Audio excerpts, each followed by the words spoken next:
What's up, everyone, and welcome back to Fenralion Gamer. Ubisoft is rewriting the gaming world as we know it. A brand new strategy, unexpected delays, and a completely different vision rising from the shadow of Assassin's Creed Shadows. But what does this shift actually mean for gamers? Why are giant franchises like Far Cry, Ghost Recon, and The Division being pushed to 2026 and 2027? And the most important question, has Ubisoft finally learned its lesson? But first, don't forget to subscribe to the channel and like the video, because your support means everything for content like this. Let's jump in. As of 2025, Ubisoft has made one of its boldest decisions in years. According to CEO Guillemot, the company's biggest games won't be rushed anymore. No more buggy launches, only polished, balanced, and truly ready games will hit the market. Sounds like marketing fluff? Maybe, but recent events show they actually mean it this time.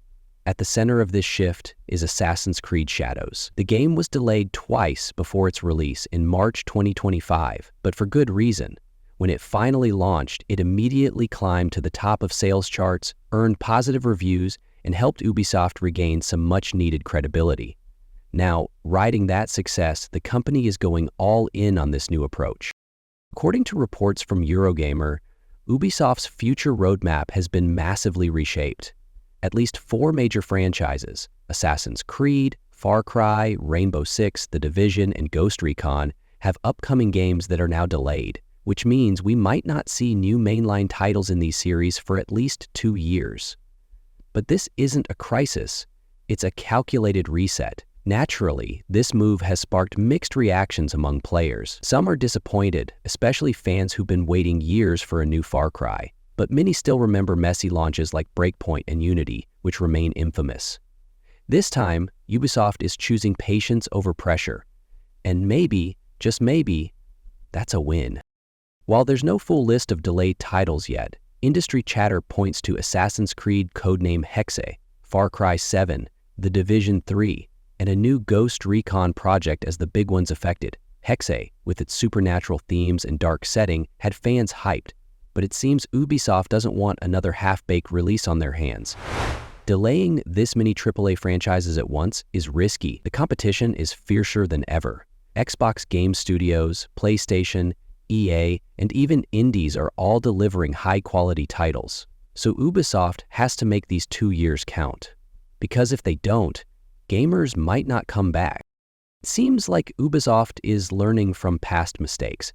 When Assassin's Creed Unity launched, it was a technical disaster, a major embarrassment for the studio. The same goes for Ghost Recon Breakpoint, which flopped hard due to rushed development, aggressive microtransactions, and a weak story. Now, Ubisoft is finally hitting the brakes to avoid history repeating itself. That brings us back to Assassin's Creed Shadows. Set in Japan with 2 playable characters, Naoe and Yasuke, Shadows gave the franchise a much-needed refresh. Even though it was delayed, it launched strong, both technically and narratively.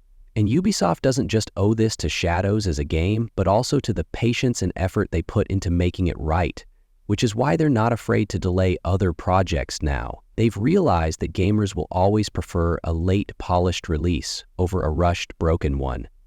The delay it if you must, but do it right mindset has taken hold in online communities, and Ubisoft finally seems to be getting on board.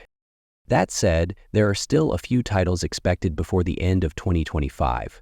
At the top of the list is the long-awaited Prince of Persia: The Sands of Time remake. Once a hype machine, it got scrapped and rebooted multiple times due to technical issues. Now it's back on track for a release sometime before March 2026.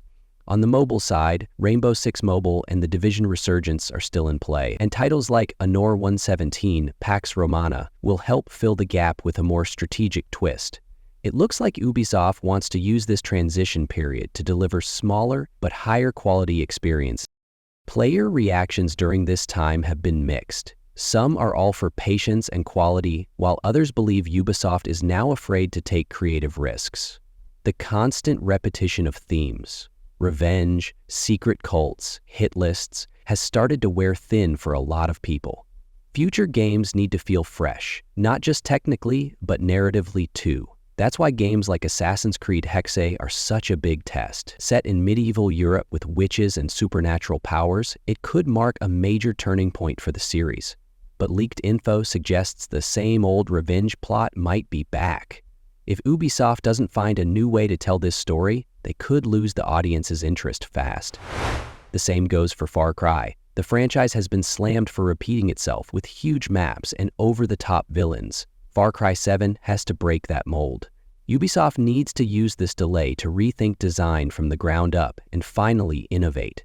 Another key move from Ubisoft? Strengthening collaboration between studios.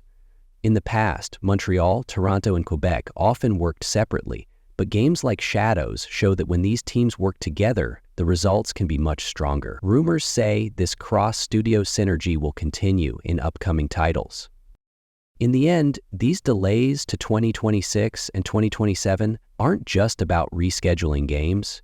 They're about Ubisoft's future. If they come back with truly polished and creative content, they could pull off one of the best comebacks in recent gaming history. But if not, this could go down as just another lost era. Looking at Ubisoft's recent ups and downs, Shadows already feels like a turning point. More than just a good game, it might be the start of a real transformation. Gamers don't just want big names anymore, they want meaningful content. Ubisoft has to shift from relying on brand power to focusing on quality. And this isn't just about the games themselves. Ubisoft's tech, its engines, animation systems, and AI will also be under scrutiny. If they can truly evolve in these areas too, they'll not only catch up with competitors, they might redefine expectations across the industry. But the biggest test ahead for Ubisoft? Being bold. Repackaging the same formulas in different costumes won't cut it anymore. Shadows broke that pattern slightly, but for lasting impact, Hexe, Far Cry 7, and all the delayed games need to be bold, fresh, and visionary. Gamers are done with copy-paste. They want something that shakes the system. The next 2 years are both a massive risk and a massive opportunity for Ubisoft. When it's all said and done, they'll either be remembered as the publisher that used to be great or the giant that made an epic comeback. And as players, we're not just here to watch. We'll keep questioning, debating, and shaping the conversation. Because this is our world too. In that sense, a game like Assassin's Creed Hexe isn't just a game to me. It feels like a dream come true. I've been imagining the idea of a witch assassin for years. An Assassin's Creed set in a dark, gothic European atmosphere, shaped by supernatural forces. And now it's finally happening. The fact that the main character, Elsa, sets off on her journey after witnessing her mother's execution adds a whole new emotional depth to the story. If Ubisoft tells this tale the right way, Hexe might become the most special game in the entire series for me. If you're curious about Ubisoft's transformation and what impact these delays might have, drop your thoughts in the comments. Assassin's Creed Hexe, Far Cry 7, or The Division 3, which one are you most hyped for? And remember, on this channel, we don't just talk games, we help shape the future of gaming. Like the video, subscribe to the channel, and hit that notification bell. Catch you in the next one.